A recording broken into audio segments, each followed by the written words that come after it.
احترامات او نیکې هیلې. زه یم سمندر یوسفزی. لکه څنګه چې تاسو ته پته ده چې زموږ سره دوه داسې اصطلاحات راځي چې یو تحقیق دی او بل تنقید دی. ګورو چې د دواړو اصطلاحاتو یا د دغه دواړو لفظونو د یو بل سره څه تعلق دی، څه رشته یې ده، څه اړیکې دي. نو مخکې له دې نه چې موږ د دغې تعلق او اړیکو په حواله خبرو وکړو، مختصراً په مختصرو لفظونو کې د دغې دواړو تعریفونه کوو چې موږ وړاندې تحقیق وایو. تحقیق چې د عربی ژبې د حق نه وتی دی او حق د حقیقت ماده ده. د حقیقت د لټولو دپاره چې کم تفتیش کیږي، کم تحقیق کیږي، کمه څېړنه کیږي، کم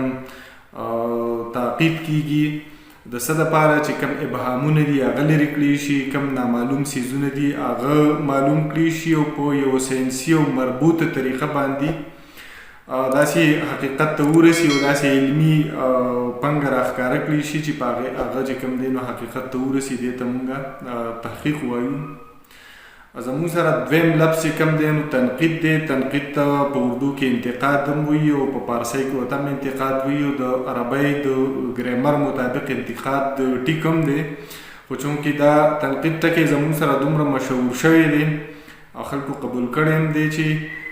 مطلب یې هم د عربی د نقد نه وتی دی او په عربی کې نقد چې دی نو د سرو زرو پیسو ته وایي. د څه مطلب چې کره او کوټه د یو بل نه بیلول دي. په انګریزۍ کې دې ته کریټیسیزم وایي او کریټیسیزم د یوناني ژبې د کرینیم نه وتی دی چې مطلب یې هم دغه دی چې ښه او بد معلومول، محاکمه کول، فیصله کول، ججمنټ کول، کره او کوټه معلومول. زموږ سره د دې ټولو لغوي معنو مطلب دا شو چې د ادبي پنپارې د هغې معیار معلومول، د هغې ښه او بد معلومول، د هغې کره او کوټه معلومول. د څه په بنیاد کم چې زموږ سره د هغې پنپارو په حواله کم اصول دي، کمې قاعدې دي، کمې ضابطې دي، د هغې په رڼا کې د هغې کره کوټه، د هغې معیار، د هغې دغه هر څه معلومول چې کوم دی نو د هغې متعلق یو فیصله کول، یو محاکمه کول، دې ته موږ ته تنقید وایي. چونکې په عام ژوند کې تنقید موږ صرف او صرف اعتراض، نقص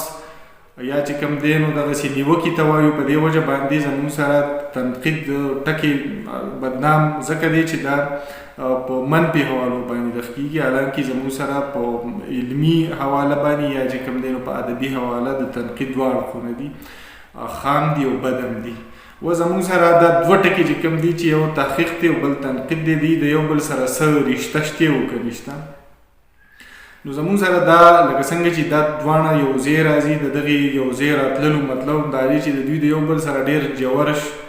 اړیکې دي، ډېر زیات چې کوم دی نو تعلق یې دی، تړون یې دی، دا د یو بل سره لازم او ملزوم دي، یو د بل نه نیمګړی وي. د مثال په توګه که مونږ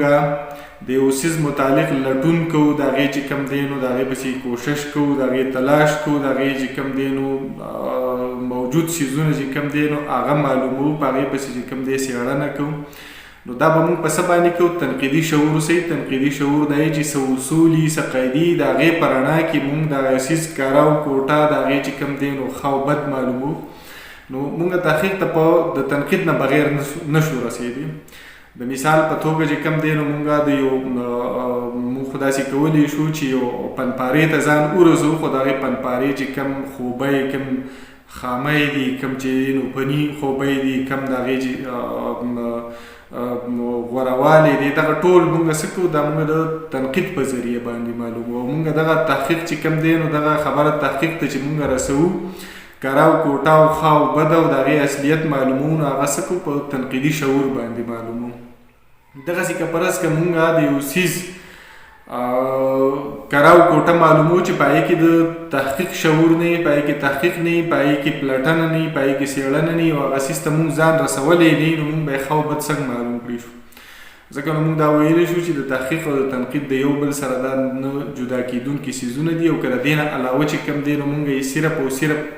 بیل کوو. مثلا که مونږ تحقیق کوو نو مونږ تحقیق چې کوم دی نو یو څیز خو معلومولی شو، یو دغه ته یې رسولی شو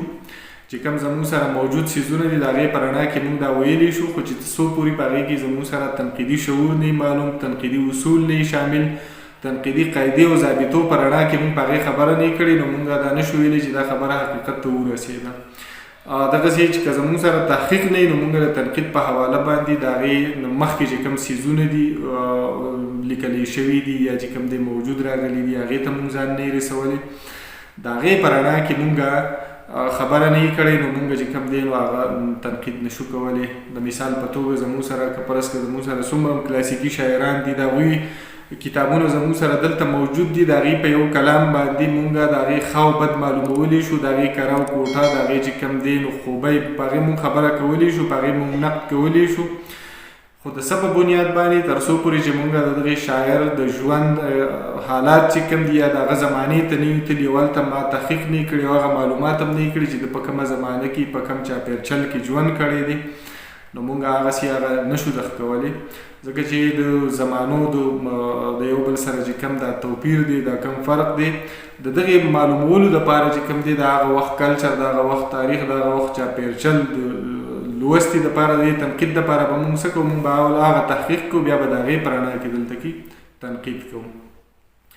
که فرض که موږ چې کوم دی نو هغه ځای ته ځان یو ځای ته موږ ځان ورسوو تحقیق هم وکړو یا چې کوم دی نامعلومه مواد موږ معلوم کړه خو اوس د هغې د کره او د کوټه معلومولو دا معیار به زموږ سره کم ځي چې مثلا موږ چې کوم دی یو شاعري پیدا کړی شو او هغه موږ څنګه دا ویلی شو چې دا به په هغې باندې د یو شاعر یا د یو لیکوال نوم دی موږ په کومو بنیادونو باندې دا ویلی شو چې دا د رحمان بابا اسلوب دی یا چې کوم دی نو د خوشحال دی یا د یو بل کلاسیکي شاعر دی نو دا زموږ سره تنقیدي شعور چې کوم دی تنقیدي شعور څه شی دی دا یو علم دی یو پوهه ده یو اصول دي قاعدې ضابطې دي د هغې په بنیاد باندې چې کوم دی نو د ټول ادب یا د تخلیق بنیاد هم دغه تنقیدي شعور ګرځي ځکه نو که یو سړی دا وایي چې یاره بغیر د یو بل نه دا دواړه څیزونه کیدی شي نو داسې خو به شي خو هغه خوند او مزه به یې نه وي ځکه موږ دا ویلی شو چې تحقیق او تنقید دوه نه بېلېدونکي څیزونه دي دوه داسې اصطلاحات دي چې دا د یو بل سره چې وي نو د دې چې کومه نتیجې هغه ډېره غوره مؤثره کره او پوره وي